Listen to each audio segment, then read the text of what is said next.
Hello friends, welcome to smart learning Adda. आज हम लोग एक बहुत ही बेहतरीन चैप्टर पढ़ने वाले हैं जो क्लास 12th के लिए चैप्टर नंबर 3 और बहुत ही ब्यूटीफुल पोएम है ये, जिसका नाम है now the leaves are falling fast. इसको लाइन बाय लाइन हिंदी में एक्सप्लेन करेंगे, जिसके लेखक हैं W.H.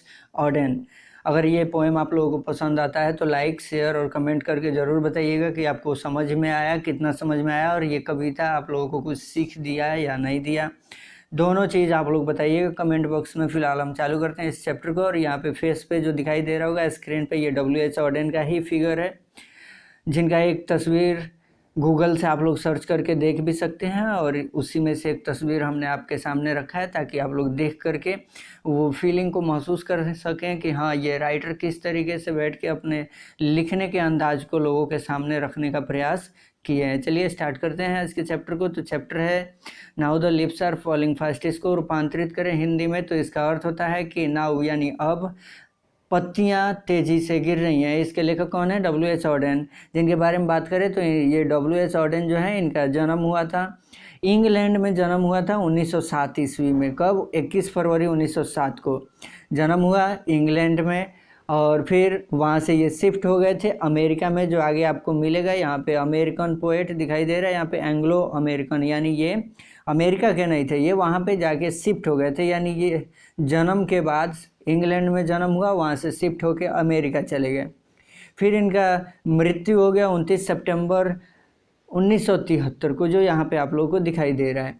और फिर इनको एक बहुत ही बेहतरीन बुक लिखने के लिए इनको पुलित्ज़र प्राइज़ भी मिला था, जिस बुक का नाम था द एज ऑफ एंजाइटी। यहाँ पे जो the book of the age of anxiety यहाँ पे बुक है इनका, इसके लिए इनको पुलित्ज़र प्राइज़ भी मिला है। कब मिला है पुलित्ज़र प्राइज़? यहाँ पे आप लोगों को दिखाई दे रहा होगा कि 1948 में इनको पुलित्ज़र प्राइज़ मिला था। ये सबसे बेस्ट इनका कलेक्शन था द एज ऑफ एंजाइटी, इसी की वजह से ये पूरी दुनिया में फेमस भी हुए थे। इनके बारे में बात करें तो English language and literature from Oxford university से ये किए थे। आगे बढ़ते हैं और देखते हैं इस पोएम के बारे में थोड़ा बहुत बता दें तो ये जो पोएम है ये 5 स्टेंजा में है। तो ये जो पोएम है, सबसे पहले क्वेश्चन पूछता है यहाँ से लेखक के बारे में, तो जो पूछेगा उसके बाद पूछेगा ये जो पोएम है now the leaves are falling fast, how many stanza in this poem, यानी ये जो पोएम है इसमें कितने टोटल स्टेंजा हैं, इसके बारे में बताइए। तो टोटल 5 स्टेंजा हैं। कितने स्टेंजा हैं? 5 स्टेंजा हैं। जिस 5 स्टेंजा को हम एक एक करके एक्सप्लेन करेंगे कि एक स्टेंजा में हम क्या सीख रहे हैं और वो स्टेंजा कैसा है, क्या बता रहे हैं। सबसे पहले स्टेंजा को देखते हैं। तो जो सबसे पहला स्टेंजा है इसके बारे में बात करें तो देखिएगा, करें यहाँ पे कि now the leaves are falling fast, यानी अब जो पत्तियां हैं तेजी से गिर रही हैं। फिर करें यहाँ पे nurses flower will not last. गौर से देखिए, करें यहाँ पे ये जो नर्सेज फ्लावर है, नर्सेज फ्लावर मतलब अगर आप लोगों को पता होगा नर्सेज फ्लावर, यहाँ पे नर्स शब्द का यूज किया गया है। ये नर्स वर्ड जो है, नर्स का मतलब होता है कि एक ऐसी महिला या पुरुष जो किसी को सहारा देते हैं, किसे जो क्या कहते हैं उसको सिंपल लैंग्वेज में कि बीमार लोग जो होते हैं उनको सहारा देने का काम कौन करता है? नर्स। डॉक्टर आता है, इलाज करके चला जाता है, लेकिन फिर उसका हेल्प करना, उसको सहारा देना, ये नर्स का काम होता है। एक ऐसा पौधा जो गिरते हुए पौधे का सहारा बने, उसको क्या कहते हैं? नर्सेज फ्लावर्स कहते हैं, ठीक है। विल नॉट लास्ट, वही कह रहा है कि अब ये नर्सेज फ्लावर नहीं रहेंगी, शैल विल का प्रयोग किया है, अब ये नहीं रहेंगी, यानी ये जो nurses flower will not last, ये अब नहीं रहेंगी। Nurses to the graves are gone, करे यहाँ पे कि वो जो नर्सेज फ्लावर हैं, ये जो नर्सेज फ्लावर हैं उसी के बारे में कह रहा है कि nurses to the grapes are gone, यानी ये जो नर्सेज पौधे हैं, ये जो नर्सेज फ्लावर हैं, पौधे हैं, अभी ये किधर जा रहे हैं? तो ग्रेप्स मतलब होता है कब्र, यानी ये अब कब्र की ओर जा रहे हैं। ग्रेप्स मतलब होता है कब्र, आप लोग नोट डाउन कर सकते हैं इसको, GRAVE, ग्रेव मतलब होता है कब्र, यानी ये अब कब्र की ओर जा रहे हैं। आगे कर रहे हैं यहाँ पे कि and the palms go rolling on, और पाम्स का मतलब होता है कटही गाड़ी, इसका मतलब क्या होता है, कटही गाड़ी जो हम लोग बच्चों को वो काठ वाली गाड़ी बना के देते हैं ना, 3 पहिया जो बच्चे लेकर के, और छोटा सा हैंडल रहता है, दोनों तरफ लेके दौड़ाते रहते हैं, काठ का चक्का होता है, उसको कटही गाड़ी कहते हैं। और ये जो कटही गाड़ी है ये रोलिंग ऑन, यानी ये लुढ़कते हुए जा रहा है। कैसे जा रहा है? लुढ़कते हुए। लेकिन इस स्टेंजा का ये वास्तविक अर्थ नहीं है। इस स्टेंजा का जो वास्तविक अर्थ है उसको अब हम समझाने जा रहे हैं। यहाँ पे जो लेखक हैं, ये जो पहला लाइन है, कह रहे हैं कि now the lips are falling fast, इससे बताना चाहते हैं कि बूढ़े लोग, यानी ये पत्ते गिरने का बात हो रहा है ना, उसी को हम लोगों ने बूढ़े व्यक्तियों से इसका तुलना किया है। यानी अभी ये जो वृद्ध लोग हैं, बूढ़े लोग हैं, ये तेजी से मृत्यु की ओर जा रहे हैं, और वो बूढ़े लोग जो मजबूती प्रदान किए रखते थे अपनी अगली आने वाली पीढ़ी को, वो अब इस दुनिया में नहीं रहेंगे। उसी के बारे में, विल नॉट लास्ट, वो अब इस दुनिया में नहीं रहेंगे। नर्सेज उन्हीं बुजुर्गों को, बूढ़ों को कहा गया है जो बच्चों को सहारा देते थे, अब वो नहीं रहेंगे। वो जा रहे हैं, किधर जा रहे हैं? अब इस दुनिया को छोड़ के जा रहे हैं, और वो सब अब कब्र की ओर जा रहे हैं। उनका समय पूरा हो गया है। Nurses to the graves are gone, दिखाई दे रहा है, यानी अब वो कब्र की ओर जा रहे हैं, उनका समय पूरा हो गया, उनका समय पूरा हो गया है। अब उनकी जगह पे, and the palms go rolling on, अब उनकी जगह पे क्या हो गया है कि उनकी जगह पे अब नए युवा आ गए हैं, आ रहे हैं। बाद वाली नस्ल जो आ रही है, अब वो उनकी जगह ले लेंगे, क्योंकि प्रकृति का यही नियम है, जो आया है उसको जाना है। यही जिंदगी की गाड़ी है। गाड़ी का मतलब, पाम्स मतलब कटही गाड़ी जो है, कटही गाड़ी नहीं बताना चाहते हैं लेखक, उसके बदले में वो बताना चाहते हैं कि ये जो जिंदगी की गाड़ी है ऐसे ही धीरे धीरे लुढ़कती जा रही है, और ये कहाँ जा रही है? तो ये कब्र की ओर जा रही है। सबकी गाड़ी, सबकी ज़िंदगी की ये जो समय है, ये धीरे धीरे लुढ़कते जाएगा, और वो कब्र की ओर धीरे धीरे चला जाएगा। ये था पहले स्टेंजा का अर्थ। आई होप आप लोगों को पसंद आया होगा, समझ में आया होगा। यहाँ पे लिप्स का मतलब होता है, यहाँ पे लिप्स का जो प्रयोग किया गया है ये लोग के लिए किया गया है। और यहाँ पे जो नर्सेज है, नर्सेज का मतलब है कि वो बूढ़े लोग जो सहारा देते हैं। और फिर यहाँ पे जो ग्रेप्स है, ग्रेप्स का मतलब होता है कब्र, और पाम्स का मतलब होता है कटही गाड़ी। यानी कटही गाड़ी को तुलना करके जिंदगी की गाड़ी बताया गया है। समझ में आ गया होगा आप लोगों को। आगे बढ़ते हैं दूसरे स्टेंजा की ओर। 4 लाइन का स्टेंजा है। यहाँ पे देखोगे, कह रहा है यहाँ पे विस्परिंग नेबर्स, इसका मतलब होता है कि मौत के फरिश्ते। Whispering neighbours left and right, इसका मतलब होता है कि और इंसान का आखिरी पल अब करीब आ गया है, और करीब आ गया है। और ये जो विस्परिंग नेबर्स हैं, यानी मौत के फरिश्ते हैं, ये दाएं और बाएं खड़े हैं। कहाँ खड़े हैं? लेफ्ट एंड राइट, दाएं और बाएं खड़े हैं। पल कस फ्रॉम द रियल डिलाइट का मतलब होता है खुशी। करे यहाँ पे कि और वो उसको उसकी वास्तविक खुशी से क्या करेंगे? दूर कर देंगे। यानी ये जो विस्परिंग नेबर्स, मौत के फरिश्ते हैं, इस वृद्ध व्यक्ति की जो वास्तविक खुशी थी, ये जो ऐशो आराम का जिंदगी जी रहा था, उससे अब ये जो विस्परिंग नेबर्स यानी मौत के फरिश्ते हैं, इस खुशी से उस व्यक्ति को दूर कर देंगे। आगे कह रहे हैं यहाँ पे, and the active hands must freeze, यानी ये जो एक्टिव हमारा हाथ है, जो हमेशा फुर्ती में इधर उधर भटकते रहता है, इधर उधर घूमते रहता है, ये क्या होगा कि अब ये ठंडा पड़ जाएगा। ये पूरा का पूरा हाथ उसका ठंडा पड़ जाएगा। कह रहा है कि lonely on the separate spirit knees, और करे यहाँ पे कि सेपरेट नीज, और ये वो जो उसके दोनों हाथ हैं ये अलग अलग घुटनों पर रखे होंगे। हम देखेंगे कि ये जब हाथ फ्रीज हो जाएगा तो आप लोग देखिएगा, जो व्यक्ति मरता है उसका दोनों हाथ उसके घुटनों के पास रहता है। वही चीज़ कर रहे हैं यहाँ पे कि और उसके वो दोनों हाथ अलग अलग घुटनों पर रखे होंगे। ये जो बता रहा था स्टेंजा, आई होप आप लोगों को समझ में आ गया होगा। कंप्लीट रूप में कहें तो ये स्टेंजा कह रहा था कि इंसान का आखिरी पल करीब आ गया है, और ये जो विस्परिंग नेबर्स है, मौत के फरिश्ते, ये दाएं और बाएं खड़े हैं, और वो उसको उसकी वास्तविक खुशी से दूर कर देंगे, और उसका जो सक्रिय हाथ है वो ठंडा पड़ जाएगा, और उसको उसके दोनों हाथ अलग अलग घुटनों पर रखे हुए हम देखेंगे जो ठंडे पड़ गए हैं। आगे बढ़ते हैं स्टेंजा 3 की ओर। स्टेंजा 3 क्या बताता है देखते हैं। Dead in hundreds at the back, इसका मतलब होता है कि देखो इंसान का सफ़र समाप्त हो गया है और उसके मरने के बाद सैकड़ों लोग, हंड्रेड्स दिखाई दे रहा है, सैकड़ों लोग जो उसके पीछे खड़े हैं, एट द बैक दिखाई दे रहा है, उसके पीछे खड़े हैं और उसको ले जा रहे हैं। क्या कर रहे हैं? और उसको लेके जा रहे हैं, पीछे पीछे खड़े हैं, उसको लेके जा रहे हैं।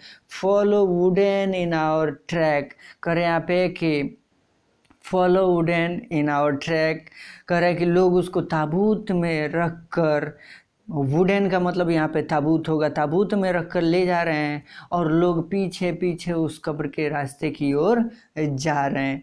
आर्म्स राइज्ड मतलब होता है रेज्ड मतलब होता है उठाना, आर्म्स यानी अपने बाजुओं को ऊपर उठाना। स्टिफली टू रिप्रूव करे यहाँ पे कि उसको इस आखिरी सफ़र में भी लोगों के, यहाँ पे गौर से पढ़िएगा, करें यहाँ पे कि उसके आखिरी सफ़र में भी लोग अंदर से उस वैमनस्य की तरह ले जा रहे हैं कि उसे कंधा तो दे रहे हैं, उसे कंधों पर उठाए हुए हैं, लेकिन बेरुखी से उठाए हैं, झिटकते हुए अपने हाथों को ऊपर की ओर उठाए हुए हैं। यानी कह रहा है कि इन फॉल्स एटीट्यूड्स ऑफ लव, और कह रहे हैं यहाँ पे कि दुनिया को दिखाने के लिए कि मुझे इससे कितनी मोहब्बत थी, लेकिन उस झूठी मोहब्बत को प्रदर्शित करने के लिए बेरुखी से उसे कंधा दिए हुए हैं। ये कोई मोहब्बत नहीं थी, ये झूठी मोहब्बत को प्रदर्शित करने के लिए बेरुखी से उन्होंने कंधा दिया हुआ है, ताकि लोगों को लगे कि हाँ हमारा इससे कितना अच्छा कनेक्शन था, हम कितना मोहब्बत करते थे इससे। पूरी की पूरी स्टेंजा के बारे में एक बार में बताएं तो कह रहे कि देखो इंसान का सफ़र समाप्त हो गया है, वो जा रहा है, उसके मरने के बाद सैकड़ों लोग जो उसके पीछे खड़े हैं और उसको ले करके जा रहे हैं, लोग उसको ताबूत में रख के ले जा रहे हैं और लोग पीछे पीछे उस कब्र के रास्ते की ओर जा रहे हैं। फिर कह रहे हैं यहाँ पे कि उसके इस आखिरी सफ़र में भी लोगों के अंदर इतना बेमनस्य है कि उसे कंधा दे रहे हैं, उसे कंधों पे उठाए हुए हैं, लेकिन बेरुखी से उठाए हुए हैं, झिड़कते हुए अपने हाथों से उठाए हुए हैं। कह रहा है इन फॉल्स एटीट्यूड ऑफ लव, कह रहा है कि दुनिया को दिखाने के लिए कि मुझे इससे कितनी मोहब्बत थी, उसी झूठी मोहब्बत को प्रदर्शित करने के लिए बेरुखी से वे लोग जो हैं वो कंधा दिए हुए हैं। आगे देखते हैं, ये था स्टेंजा 3, आप लोगों को समझ में आ गया होगा। स्टेंजा 4 के बारे में चलते हैं। करें यहाँ पे कि स्ट्रैबिंग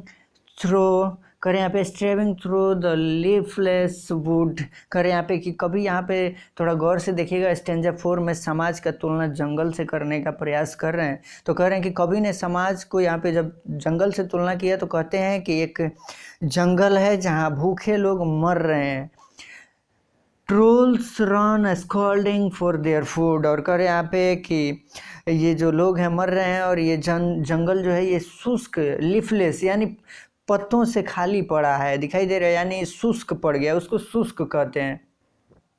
और ट्रोल्स का मतलब यहाँ पे देखिएगा, करें यहाँ पे कि आदमखोर होता है। Trolls run scolding for their food, और उस जंगल में जो वो आदमखोर प्राणी है अपने भोजन को पाने के लिए दौड़ रहा है।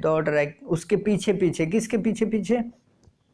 वो लोग जो लाशों को लेकर के जा रहे हैं उसके पीछे पीछे वो ट्रोल्स यानी वो जो आदमखोर व्यक्ति है उसके पीछे पीछे दौड़ रहा है अपने भोजन की तलाश में। And the Nightingale is dumb, और वो जो बुलबुल है वो एक कोने में बैठे हुए गूंगी बन के बैठी हुई है और खामोश है, गूंगी बनी हुई है और देख रही है इन सारे दृश्यों को। And the angel will not come, और अब कोई फरिश्ता नहीं आएगा। और यहाँ पे लेखक कहते हैं कि नाइटिंगेल गूंगी बन के देख रही है, कुछ नहीं होने वाला है, अब कोई भी फरिश्ता नहीं आएगा। एंजल का मतलब यहाँ पे फरिश्ता होगा। पूरी तरीके से बताएं तो कह रहा है कि कवि ने समाज की तुलना जंगल से यहाँ पे की है। एक जंगल है जहाँ लोग भूखे मर रहे हैं और ये जंगल शुष्क हो गया है, और उस जंगल में जो आदमखोर प्राणी है अपने भोजन को पाने के लिए दौड़ रहा है उसके पीछे पीछे, यानी उन लोगों के पीछे पीछे जो कब्र की ओर जा रहे हैं। और एक जो कोने में बैठा बुलबुल है वो खामोश है, गूंगा बना हुआ है और इन सारे दृश्यों को देख रहा है। और अब कोई फरिश्ता नहीं आएगा। And the angel will not come, अब कोई फरिश्ता नहीं आएगा। अगले स्टेंजा में चलते हैं, स्टेंजा 5, ये लास्ट स्टेंजा है, गौर से सुनिएगा। कर यहाँ पे कोल्ड इम्पॉसिबल अहेड, यानी यहाँ पे गौर से देखिए। कर यहाँ पे कोल्ड मतलब शीतल, इम्पॉसिबल अद्वितीय, अहेड मतलब सर्वोच्च। कर है देखो वो पहाड़ की चोटियों को देखो, बड़ी शीतल है, अद्वितीय है, सबसे ऊंची है। कैसी है? सबसे ऊंची है। कर यहाँ पे कि lifts the mountains lovely head. कर यहाँ पे कि और इस पहाड़ की ये जो ऊंची ऊंची चोटियाँ हैं बड़ी शीतल हैं। कैसी हैं? बड़ी शीतल हैं। करे यहाँ पे कि whose white waterfall could bless, और ये जिससे निकलते हुए पानी के सफ़ेद झरने हैं ये प्यास बुझाते हैं, ये आशीर्वाद देते हैं। कुड ब्लेस ये क्या करते हैं? आशीर्वाद देते हैं travellers in their last distress, यानी करे यहाँ पे यात्रियों को आशीर्वाद देते हैं, प्यास बुझाते हैं उनके अंतिम पड़ाव में। लास्ट डिस्ट्रेस अंतिम पड़ाव में, जब इंसान मर रहा होता है तो उनके प्यास को बुझाने का काम ये करते हैं। पूरी तरीके से बताएं तो यहाँ पे कहते हैं एक सीख देने का प्रयास किए हैं लेखक। कहते हैं W.H. ऑडेन की ये गौर से देखो इस पहाड़ को, कितनी शीतल है, अद्वितीय है, सर्वोच्च है, इसके जैसा कोई नहीं है। देखो इस पहाड़ की चोटियों को, और इस पहाड़ की ये जो ऊंची ऊंची चोटियां हैं बड़ी शीतल हैं, जिससे निकलते हुए पानी सफ़ेद झरने के जैसे हैं जो प्यास बुझाते हैं, आशीर्वाद देते हैं, यात्रियों को आशीर्वाद देते हैं, उनकी प्यास बुझाते हैं। उनके अंतिम पड़ाव में जब इंसान मर रहा होता है तो उनके प्यास बुझाने के काम आते हैं। तो तुम क्या बनना चाहते हो? अगर तुमको बनना ही है तो इस पहाड़ की तरफ बनो, पहाड़ की उन चोटियों की तरफ जो प्यास बुझाने का काम, शीतलता देने का काम, जो सर्वोच्च है, अद्वितीय है, ऐसा बनने का प्रयास करो, न कि इन बेकार समाज की तरफ बनने का प्रयास करो जिसको आपस में लड़ने के सिवा दूसरों से मतलब ही नहीं है। तो तुमको क्या बनना है? क्या तुम ये पहाड़ बनना पसंद करोगे जो दूसरों को आशीर्वाद देता है, प्यास बुझाता है, शीतलता प्रदान करता है, जो सर्वोच्च है, जो अद्वितीय है? तुम क्या बनना चाहते हो? तुम ही खुद के बारे में तुम डिसीजन ले सकते हो कि तुमको बनना क्या है। ठीक है, आशा करते हैं कि आप लोगों को ये पोएम पसंद आया होगा। अगर पसंद आया तो कमेंट बॉक्स में ज़रूर बताइए, दोस्तों को भी शेयर कीजिए ताकि इस पोएम को काफ़ी इजी तरीके से वो समझ सकें। और फिर आप लोगों का कमेंट डिसाइड करेगा कि अगला पोएम हम डालें या नहीं डालें, कब डालें, ये आप लोगों के ऊपर है। आप लोग जितना कमेंट कीजिएगा, लाइक कीजिएगा, उतना ही हमारा मनोबल बढ़ेगा। आई होप आप लोगों को वीडियो पसंद आया होगा। मिलते हैं अगले वीडियो में, तब तक के लिए धन्यवाद। जय हिंद, जय भारत।